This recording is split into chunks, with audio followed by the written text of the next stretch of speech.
You good? You good? Okay, Come on, okay. go. Hi, my name is Johnny. Hi, I'm Helen. Hi, I'm Cecilia. Hi, I'm Cho. Hi, my name is E. Hi, my name is Jonah.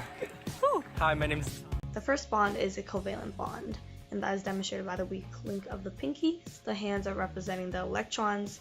And notice it's split right down in the middle because it's equal. The second bond is a polar covalent bond, which is demonstrated by the more electronegative ion having an electron at its side more often. The last bond is the ionic bond, which do not share any electrons but is bonded by the positive and negative charges. Two hydrogen ions in a regular environment is usually very, very reactive, and that is because of its one proton, one electron, and one neutron. The one electron on the hydrogen ion really wants to either give away its electron or take another electron to complete its outer shell. But in this reaction, if they crash into each other with enough force and the correct alignment by chance, then it will actually form a covalent bond where they are sharing their electrons. And that is because the two ions have the same electronegativity.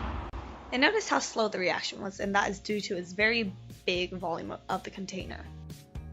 So let's say you need some hydrogen gas. Quickly, it's an emergency and you need it for some reason.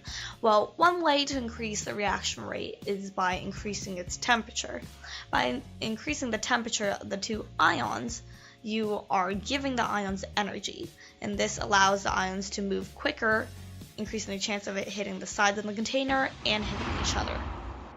Scenario 2, you do not have access to heat, but somehow you have an access to a smaller container, and that is great news because now you have decreased the amount of space that's between the two ions and allowed the ions to hit the sides of the container to gather speed to hit each other more frequently. But if the ions do not hit each other with enough energy, it will not form a bond.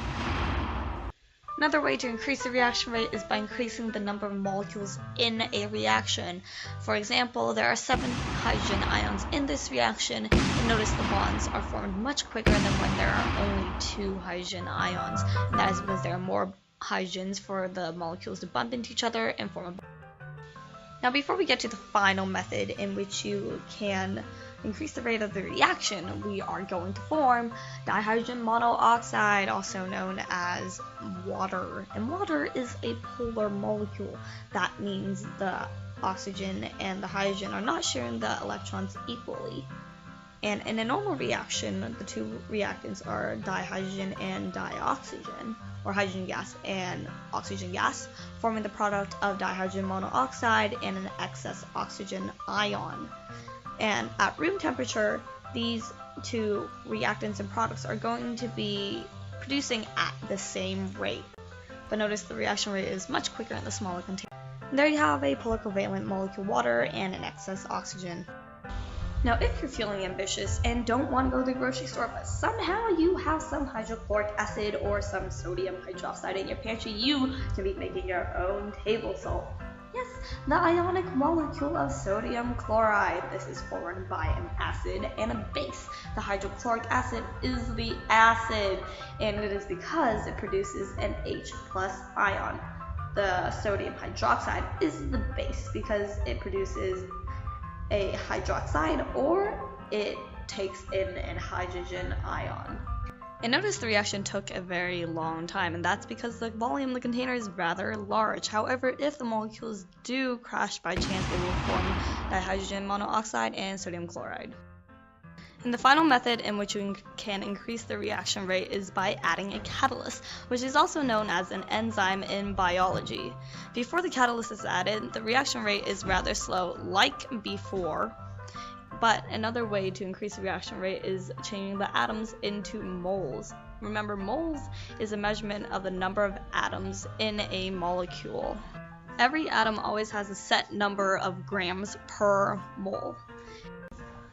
When the catalyst is added, it functions as it binds to one atom in the molecule. In this case, it is the chlorine atom. Afterward, it has a binding site for the next molecule in the reaction, and that would be sodium. After the two active sites are binded, the enzyme functions as it lowers the activation energy required for the reaction. And with that, now you have your dihydrogen monoxide and your salt sodium chloride. And notice the catalyst never gets lost in the reaction. It's like a benefactor. It only gives, but it never loses anything as well.